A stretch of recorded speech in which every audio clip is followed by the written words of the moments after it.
Just to follow up on that, because it's our understanding that the U.S. has committed to discussing the matter of sanctions relief during this negotiation period. So just to be clear, is sanctions relief for Iran on the table?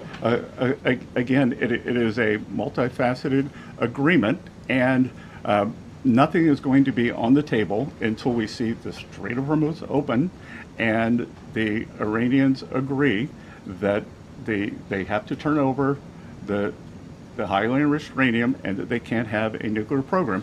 And to be clear here, that this administration, President Trump, has done something.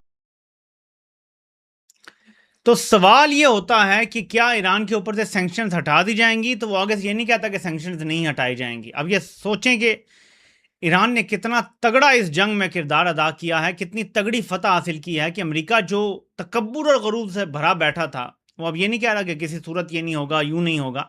وہ جواب یہ دے رہے ہیں کہ دیکھیں، پہلے ہم نے یہ دیکھنا ہے کہ اپنا ہرمز کھل جائے گی، ایران کا جو افزودہ شدہ یورینیم ہے اس کا کیا ہوگا، پھر اس کے بعد یہ ساری بات چیت ہوگی، اس کے بعد یہ دیکھا جائے گا.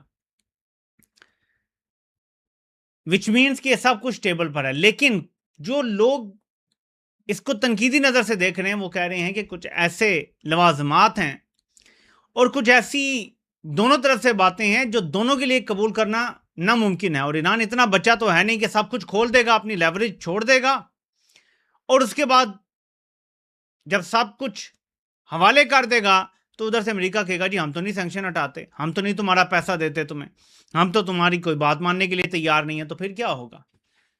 ابھی تو امریکہ پھنس چکا ہے نا، ٹریپ ہو چکا ہے. اس ٹریپ سے نکلتے ہیں. آئل کو انہوں نے پرائس کو ویسے ہی مینج کر لیا ہے. جنگ کے شروع میں جہاں پرائس تھی دوبارہ وہاں آ گئی ہے، جو بیچ میں اوپر گئی تھی وہ انہوں نے مینج کر لیا سارا. مارکیٹ مینج ہو گئی ہے ایک دفعہ. پھر خدشہ صرف یہ ہے کہ جو ایکچوئل فزیکل مارکیٹ ہے وہ جو ٹول اس پہ پڑنا شروع ہوا ہے وہ کہیں جولائی، اگست، سپٹمبر تک پڑے گا. تو تب شاید تیل کی قیمتیں جو ہیں وہ پھر بڑھنا شروع ہوں گی، یا بہرحال یہ ایک سال تک سٹیبل نہیں ہو سکتی. یہ سب کہہ رہے ہیں. تو اب پیچھے کیا رہ گیا ہے؟ ایران کے سپریم لیڈر نے سائن کرنا ہے اور ٹرمپ نے سائن کرنا ہے، اور آخری وقت تک کچھ بھی ہو سکتا ہے. اور ایک طرف اطلاعات یہ ہیں کہ اسرائیل دوبارہ ایران پہ حملے کی تیاریاں کر رہا ہے. یہ ابھی بھی موجود ہیں. سو ہسٹری یہ بتاتی ہے کہ امریکہ نے ہمیشہ دھوکہ دیا ہے ممالک کو، انلیس انہیں بہت بڑی مار پڑی ہو، جیسے افغانستان میں پڑی ہے. ویتنام سے بھی آپ کو پتا ہے کہ کس طرح بھاگے تھے، اسی طرح افغانستان سے بھاگے تھے. مار تو یہاں بھی بہت پڑی ہے، بے تحاشا پڑی ہے، بے شمار مار پڑی ہے. لیکن اس کے باوجود جو مقاصد ہیں وہ زیادہ بڑے ہیں.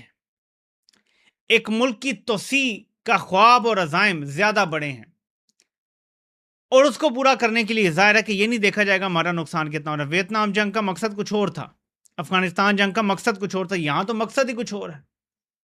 یہ تو ان کے لیے مذہب کے حوالے سے ایک بڑا خاص مقصد ہے جس کے لیے یہاں آئے ہوئے ہیں. تو اس لیے ہمیشہ یہ ڈاؤٹ رہے گا ڈیل اینڈ تک.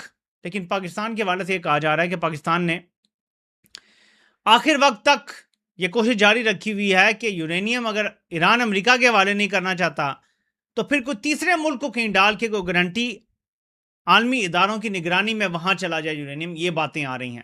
اب پاکستان کے اندر جو کمپنی کے چمچے وہ کہتے ہیں جی ایسی تو کوئی بات ہوئی نہیں، ہم نے تو ایسی بات کی نہیں ہے. لیکن ظاہر ہے کہ کوئی بھی ایکسیپٹ نہیں کرتا. لیکن یہ بہت زیادہ خبر پھیل رہی ہے کہ یہ مشورہ دیا جا رہا ہے، یوں ہی کہہ دیتے ہیں میڈیٹرز کی طرف سے، ہو سکتا ہے پاکستان کے علاوہ کسی نے دے دیا ہو، کہ اگر ایران امریکہ کو دینے کے لیے تیار نہیں ہے لیکن دینے کے لیے تیار ہے تو پھر کسی اور ملک میں دے دیتے ہیں، نیوٹرل ملک میں، اور پھر عالمی اداروں کی نگرانی میں رہے گا تو بس ٹھیک ہے، کسی کو کوئی مسئلہ نہیں ہوگا. ایران کے صدر نے آج پھر کہا ہے کہ ہم ایٹمی ہتھیار نہیں بنانا چاہتے. امریکہ کا سامنے تو دعویٰ یہی ہے نا کہ ہمیں صرف ایٹمی ہتھیاروں کا مسئلہ ہے. وہ تو انہیں گارنٹی مل رہی ہے کہ وہ نہیں بنانا چاہتے، بات ہی ختم ہو جاتی ہے، گیم اوور ہو جاتی ہے یہیں پہ. لیکن اس کے باوجود اب تک ڈیل پہ سائن نہیں ہوئے دونوں طرف سے جو ٹاپ لیڈرشپ ہے ان کے. تو یہ ایک ایشو رہے گا جب تک کہ سب کچھ ہو نہیں جاتا. اور پھر اگر سیز فائر ہوتا بھی ہے تو یہ سیز فائر تو بڑا فریجائل قسم کا ہوگا، کیونکہ جنگ بندی اور چیز ہوتی ہے، سیز فائر اور چیز ہوتا ہے. جنگ ہی ختم ہو جائے، امن معاہدہ ہو جائے آپس میں، وہ کچھ اور. یہ تو سیز فائر ہے، یہ تو ٹیمپرری ہوتا ہے. کسی ٹائم بھی آپ کسی پہ حملہ کر کے پھر کہتے ہیں جی ہم نے یہ کیا تھا، اس نے وہ کر دیا تھا، چلیں جی سیز فائر کام میں بھی ہوا ہے. پرسوں حملہ ہوا ہے دونوں طرف سے، امریکہ نے حملہ کیا، ایران نے جواب دیا. یہ تو ہو چکا ہے، یہ پھر بھی ہوتا رہے گا 2 مہینے میں. سو یہ سی-سو بیٹل چلتی رہے گی، اور ایران یہ چاہتا ہے، ایران کی یہ مرضی ہے کہ یہ سی-سو بیٹل چلتی رہے یہاں تک کہ مڈ ٹرم الیکشنز آ جائیں. اور ٹرمپ چاہتا ہے کہ میں اگلے 2 مہینوں میں یہ نپٹا کے اور مڈ ٹرم میں یہ مومنٹم لے کر جاؤں، کہیں اگست سپتمبر تک ڈیل ہو جائے، اور پھر میں مڈ ٹرم میں نا مہینہ ڈیڑھ پہلے لوگوں کو بتاؤں کہ دیکھو جی میں نے یہ پھٹیاں باندھی ہیں، ایران کا میں نے نیوکلیئر ختم کروا دیا ہے، میں نے فلاں دہشت گرد ختم کر دیا، میں نے فلاں مار دیا، میں نے ان کا لیڈر مار دیا، ان کے جرنیل مار دیے، ان کا نظام ختم کر دیا، نیوکلیئر ڈسٹ بھی میں نے حاصل کر لی. وہ یہ بیچ کے الیکشن جیتنا چاہتا ہے مڈ ٹرم.